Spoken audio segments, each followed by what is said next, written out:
Sky News presenter Trevor Phillips delivered a tense and powerful on-air moment as he firmly challenged Chancellor Rachel Reeves over the Labour Party's recent U-turn regarding a national inquiry into grooming gangs and child sexual exploitation. During the interview, Phillips abandoned the usual diplomatic tone, adopting a visibly indignant stance as he demanded clear answers on what he described as a disgraceful government retreat on an issue that, for years, had been ignored or downplayed at the highest levels of power.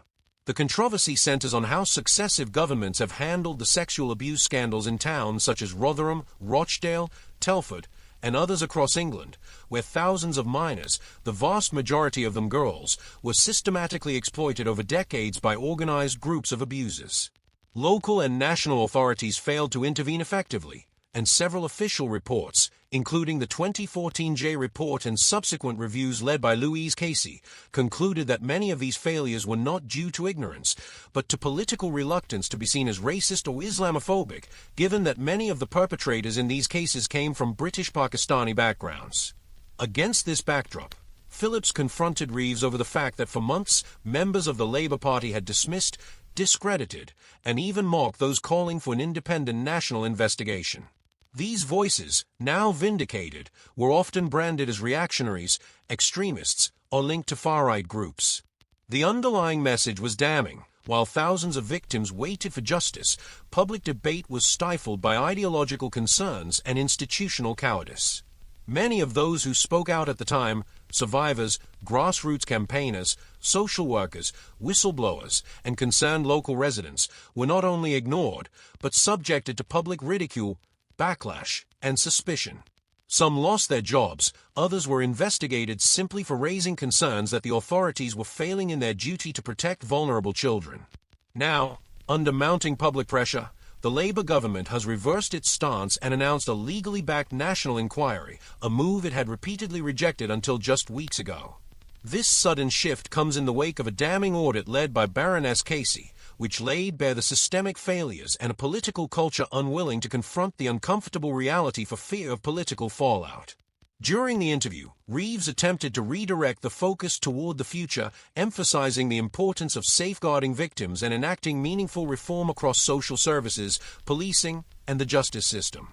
However, to many observers, her remarks fell short, lacking a formal apology or clear acknowledgement of the harm done to those who had been silenced for years.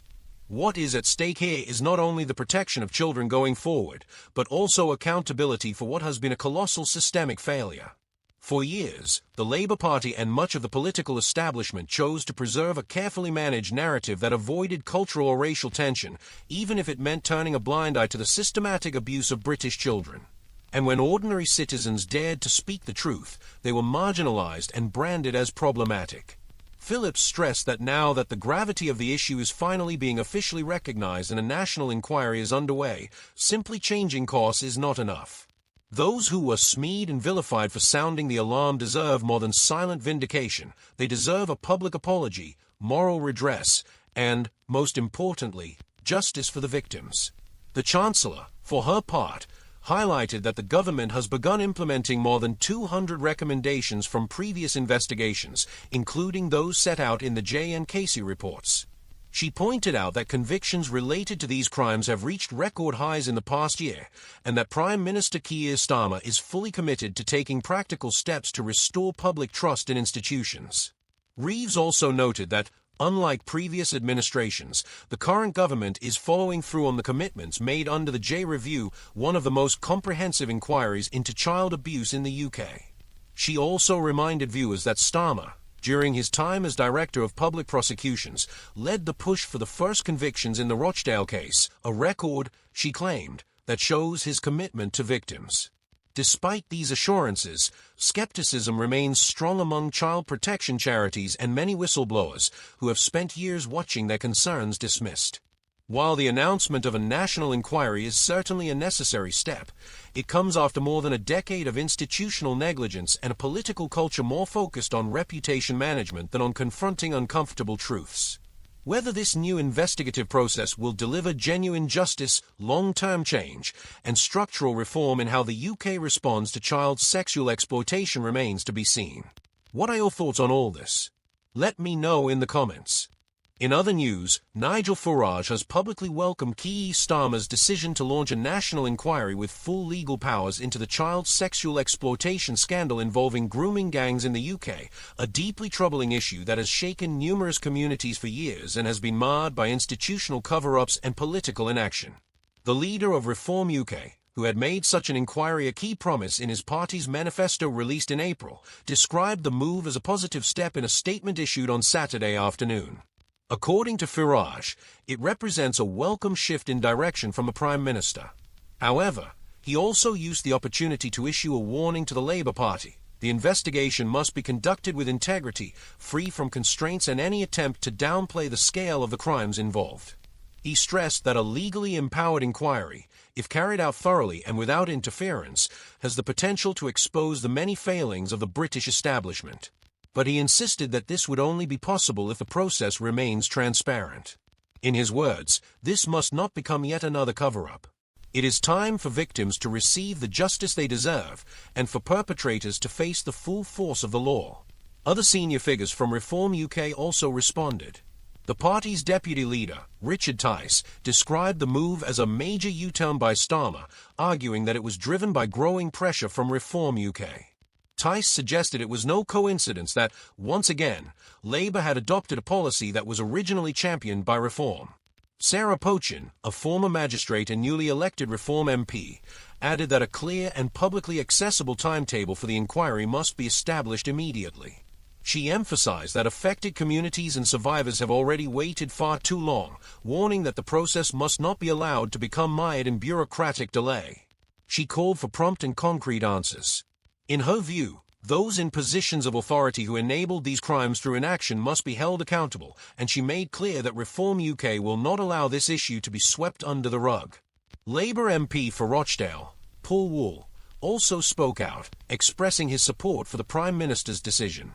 He highlighted that securing justice for the victims of these appalling crimes, many of which in Rochdale were committed by men predominantly of Pakistani heritage, must be the top priority.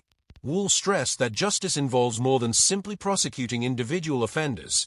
It also means holding to account any officials, politicians, or public bodies who failed to act when they had the chance. He underscored the importance of ensuring that both local and national inquiries are granted legal authority to compel testimony from witnesses and institutional actors. Only then, he said, can the full truth be uncovered.